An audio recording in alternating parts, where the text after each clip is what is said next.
දොස්තර මහත්තයෝ කොහොමද?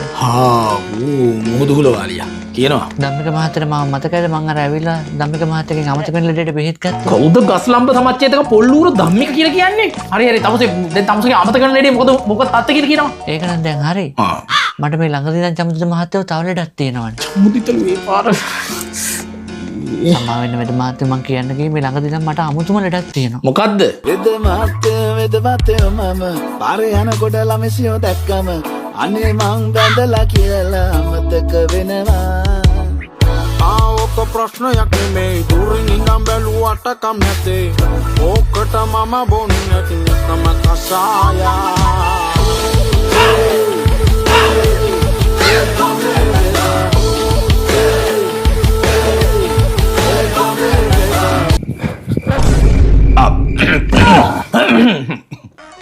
ඇයි දැන් මේ අපි දෙන්නම් භරතනාට්‍යම් නටන්නේ චමුදිත මහත්තයෝ? ඔයා සෞන්දර්ය කෙනෙක්ද? ඔයා කොහොමද ඒක දන්නේ මං සෞන්දර්ය කියලා? මට ආර්ට් ඩිග්‍රී එකක් තියෙන්නේ මං ඩොක්ටර් වුණාට ආර්ට් ඩිග්‍රී එකක් තියෙන්නේ. දැන් මම මෙතනට ආවේ නටුව ඉගෙන ගන්නද? කොහොම මෙතන හිටපු දොස්තර මේ පියත් මහත්තයෝ? දොස්තර අර V+ බෑන්ඩ් එකේ කට්ටියට මූලක් ගායට බේත් දෙන්න කියලා. මේ කසායක බොන්නකො වෙලාවට.